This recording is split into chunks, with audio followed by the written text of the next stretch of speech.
Hi, Petia. Thank you so much for coming on today's episode of Float Activity. I'm so excited to be here today. Well, my first question I always ask my guests is what is your non negotiable self care practices? I love that question, because I feel like it can be changing, depending on where I'm in my life, where I'm in my business, if you're launching anything.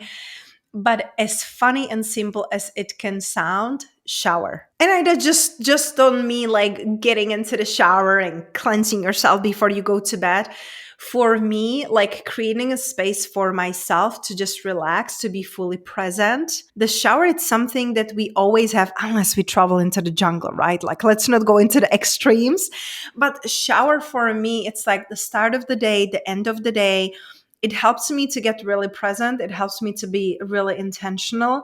And funny enough, like I plan my business in shower too. Like I buy a shower note and I get my best ideas there, So I just write there. So I really feel like creating the space for me to be fully present, that's what is non-negotiable for me. And usually I achieve it the easiest in the shower. Yeah, I love that. And I always try to tell anyone who might not feel like they have time for self care that those simple energetic practices like showering, I even say drinking water, Yep. even when you're using the restroom, of just like having that moment to energetically clear yourself. And so a shower can really be powerful. And it's something that everybody can, enjoy as much. So I love that. I love that. I like keeping it simple, because it can be like so overwhelming at all the practices and like, well, but I don't like yoga or I don't really enjoy meditating, whatever it is, right? But I bet you hop in a shower, right? So you can make it a couple minutes longer and just like slow down and be fully present. And it's really going to shift how you're feeling. Yeah, I love that so much. I read a little bit about your story, and I know a little bit about what has brought you to where you're at in your life, but I would love to know the tipping point when you knew you had control over living unapologetically abundant and stepping into your power. That's such an amazing question, Kara, really, because I feel like, most people they're asking about like the breakthrough moment and the aha moment. And it's not exactly that. I love that you're asking about this like empowering moment because I feel like for me, it was when I realized that I don't have to work hard to live the life that I desire. Because I come like, hence my unpronounceable name from, I come from very small town back in Czech Republic, and working hard was the only way to live. You work hard, to get things, to have a bigger house, bigger car than your neighbor, comparing yourself with others. But for me, yeah, it created a beautiful work ethic, but also the sense of burnout and being always physically tired and mentally exhausted. And so for me, when I realized that there were a couple points in my life, the first one was when I was working in a corporate full time. I also was enrolled in getting my bachelor's and then later after that MBA in business. And I also had my first business on the side. So I was social media marketing manager and also after work personal trainer. So I was like literally like working hard, like that was like my middle name, right? And one day I went to a cabin in here in Las Vegas in like the mountains. And normally we do have an internet there. There is no reception for the phone, but there is an internet. So I had planned to work on my things for school and my clients, and just like, of course, I go for a weekend in the mountains and I have tons of work with me. And when we got there, the electricity and internet wasn't working. I had a complete meltdown.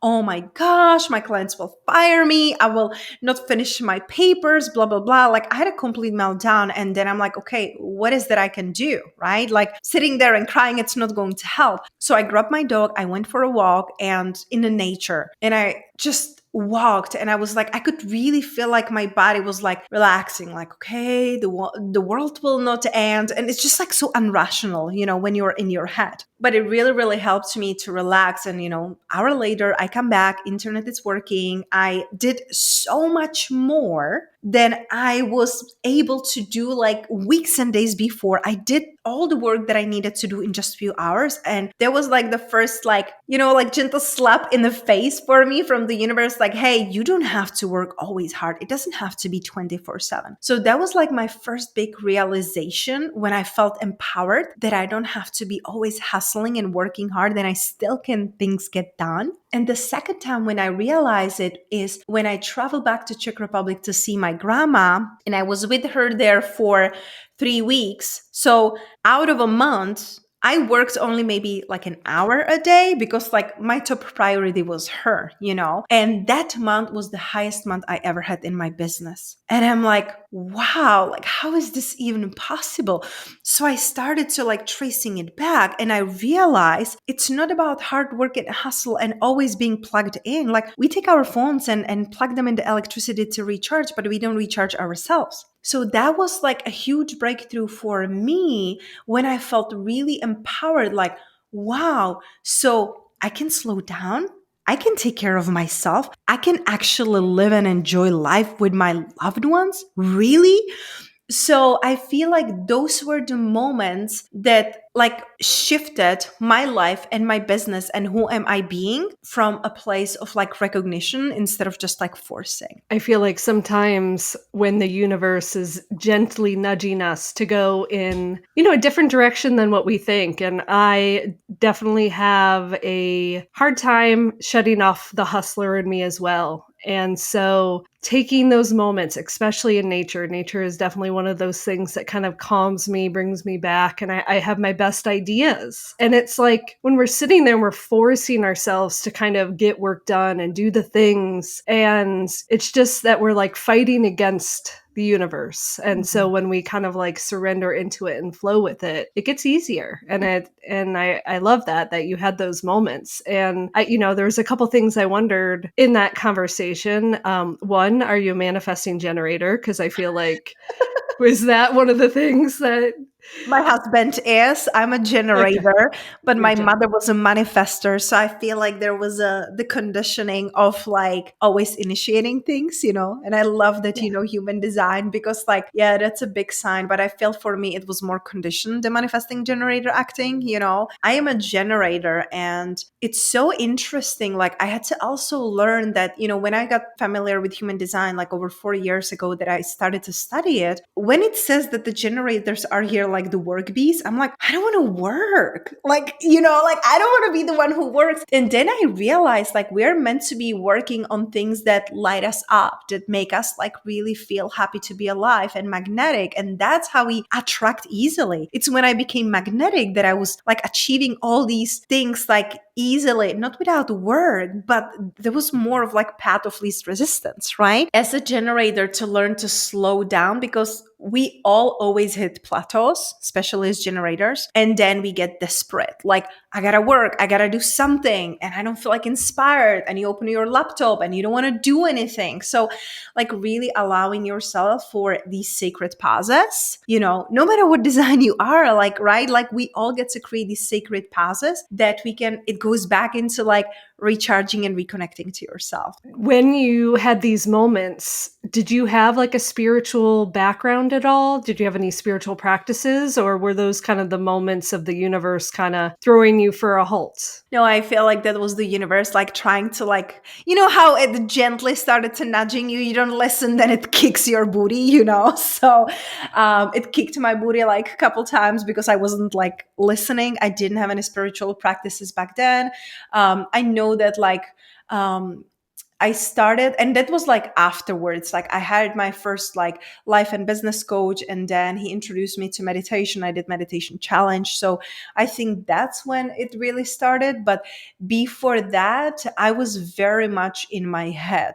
There was no practices, rituals. Like I was like always like, I love books. I was always such a vivid reader. So I would read like things about like, but it wasn't spiritual. It was more of like how would you call it, like the unexplainable things, like like ghosts and miracles and things like that. Me and my grandma, we would be reading of like hearing things in the house, and so it was more of like I was open, but it wasn't spiritual. It was more of like, well, I know there's more to life than what I'm seeing, but where is it, what is it? I think it's hard, like you were saying before, with the conditioning. There's so much conditioning behind it. And adding that piece of spirituality is usually, like it comes up to a point where it makes it harder, especially when you come from a family that you're to be successful, you have to work hard.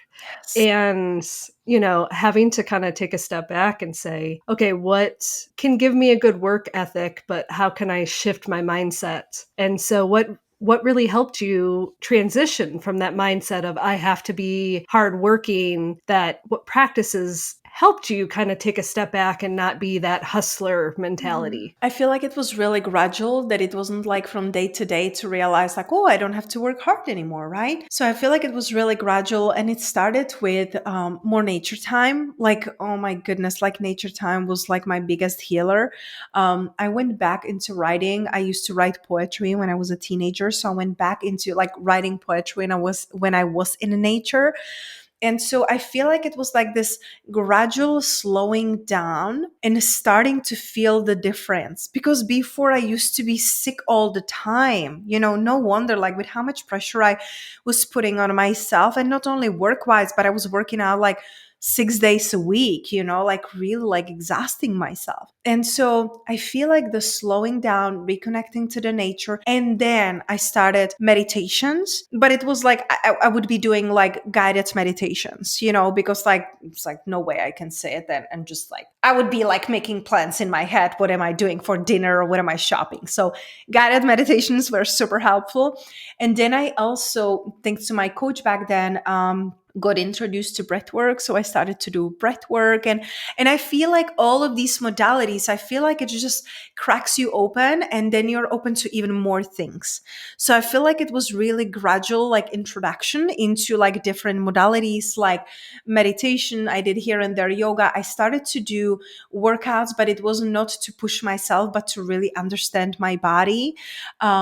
And doing like a beautiful morning routines. Like I make myself like breakfast in bed, and it's just like making making myself feel great, and also making myself feel like the best lover I ever had, because so very often we are expecting from the outside sources and people to make us feel a certain way. So I started to do these things to make myself feel better. I buy myself flowers, get myself for dinner, make myself, breakfast in bed. And I just started to feel physically better, and then emotionally better. I started to sleep better, and, like limiting my time on technology. Thank goodness for technology, because, that's why we are here today, why we're sitting here.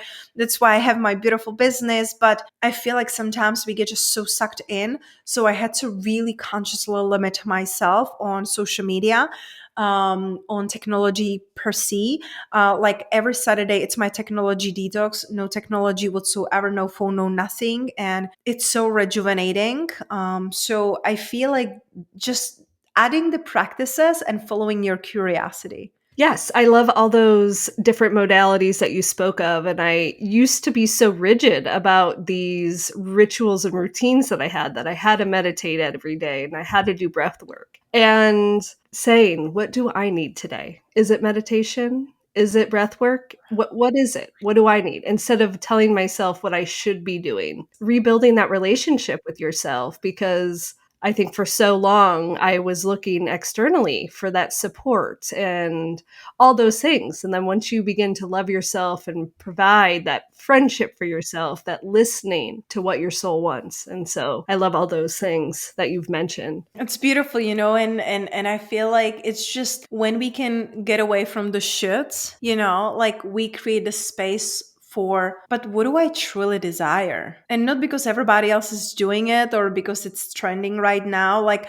we really get to ask ourselves, what do I need right now? Because so very often we are such, especially as women, we're such a like lovers of everyone. We are givers. We want to help everyone. And then we put ourselves on a complete back burner. We don't ask, what do I need? What do I desire? But when you can create the space for that, when you can create a space for yourself, your life will start shifting because suddenly you don't need a validation from the outside. Suddenly you don't need others to, like tell you who you are.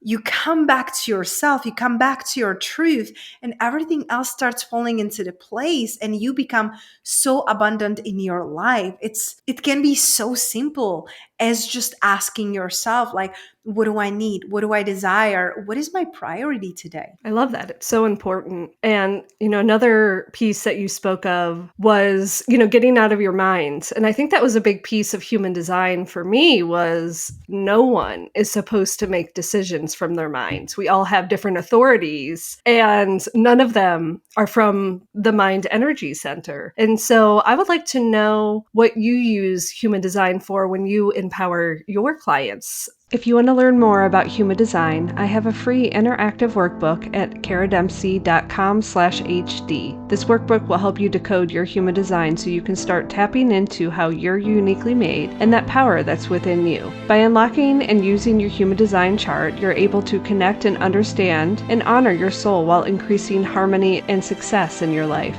Once you know what powers your energetic circuitry, you will have the self-awareness tools to engage in your highest perspective. Human design supports, empowers, and aligns your relationships, career, and home life.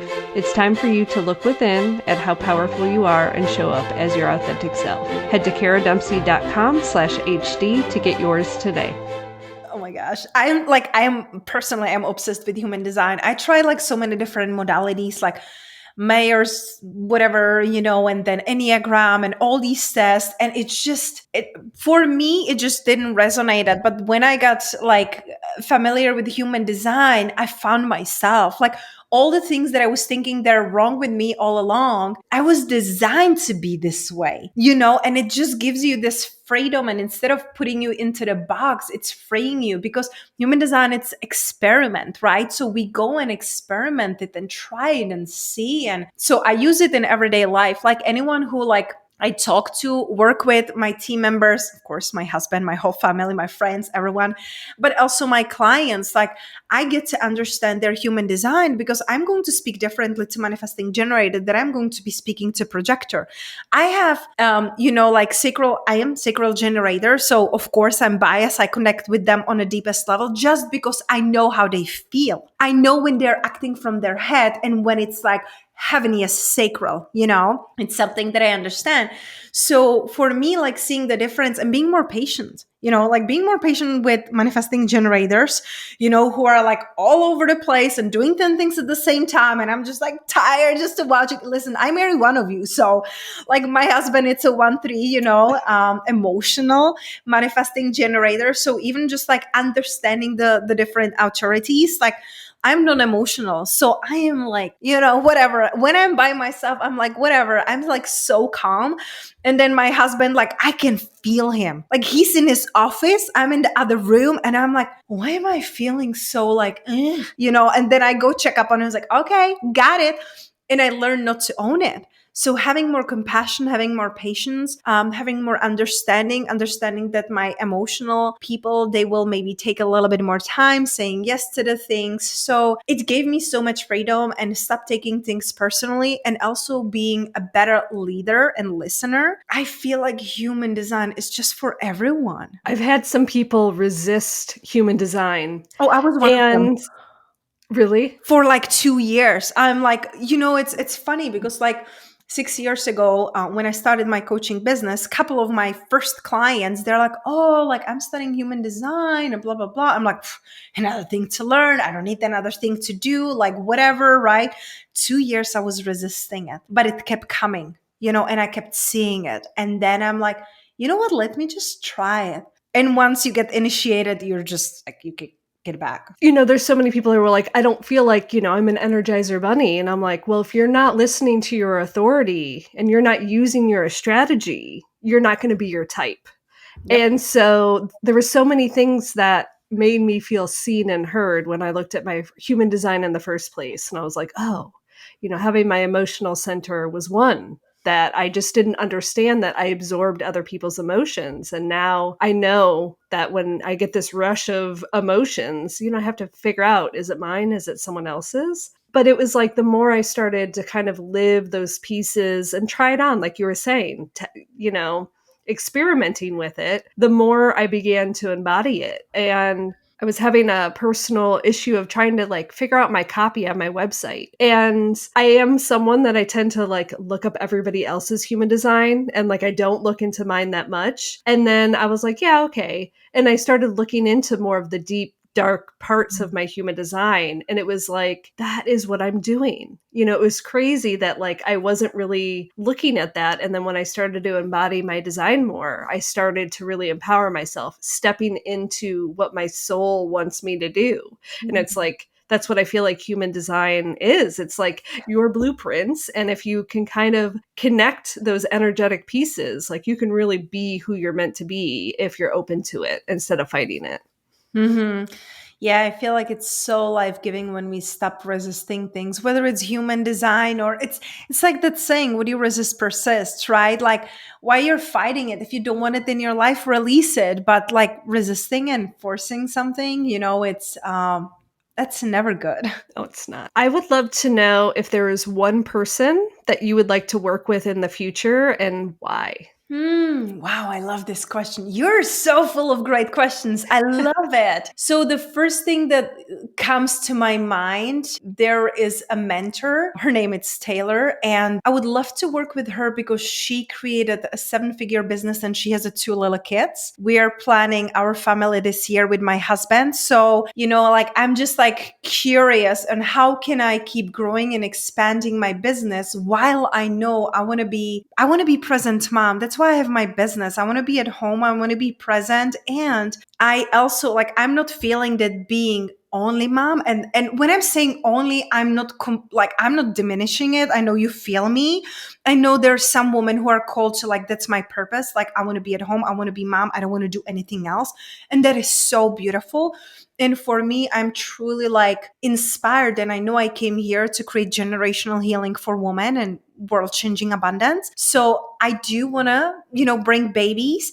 And that's why I would love to work with her because she has the strategies, but also the energetic points. And that's super important to me because in the past, I hired mentors give me the strategies, give me the blueprints, I'll follow it, I'll make the money. And I was miserable, I created the foundation, but then I was working really hard and I was miserable. It wasn't from soul. So working with someone who created the abundance that is holistic, it's important to me. So she would be the next. And ideally, if I could work one-on-one with Catherine Zenkina, Manifestation Babe, absolutely would love that. I don't know in how many years, right now she's 6 years in her business. And last year she made $7.5 million. And in December, she made $1 million and she just gave a birth few months to baby. So, it's just so inspiring to me. I would love to learn a blueprint. Not we are in multiple 6 figures, so I'm super thankful.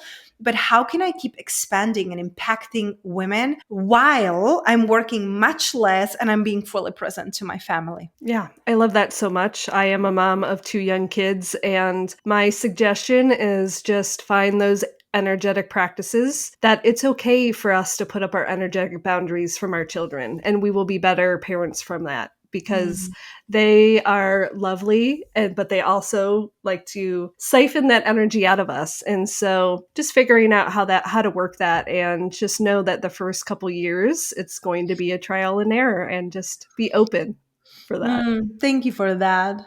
Yes, of course. And to wrap this up, I would love to hear more about your podcast and all of your offerings for the listeners to hear about. So my podcast is Unapologetically Abundant. And my offerings, like I'm really focusing on one-on-one. That's what really lights me up. We have a couple online courses about, soulful success, about money, about worthiness. So everything can be found on my website. But what really truly lights me up, it's working with one-on-one with women and to really show them how they can create abundance and impact in the world. That's really what lights me up. What is heaviest for me these days. I'll make sure that the listeners have all those links in the show notes. And I just really appreciate you coming on the podcast and us crossing paths. And, good luck with your future endeavors. Thank you so much. And thank you so much for having me and for all the work you're putting into the world. You have such a brilliant questions. Thank you. Thank you so much. Thank you so much for joining me this week. If this was your first time, welcome. And if you've joined me for previous episodes, thank you so much for coming back. Before you go, please share my podcast with a friend if you haven't yet. Those few seconds make a huge impact on my podcast, and I'd be grateful for the support. I absolutely love this interview with Petia. If you want to find out how to connect with her, check the show notes and all the links mentioned. The episode will be at karadempsey.com/46. We'll chat soon.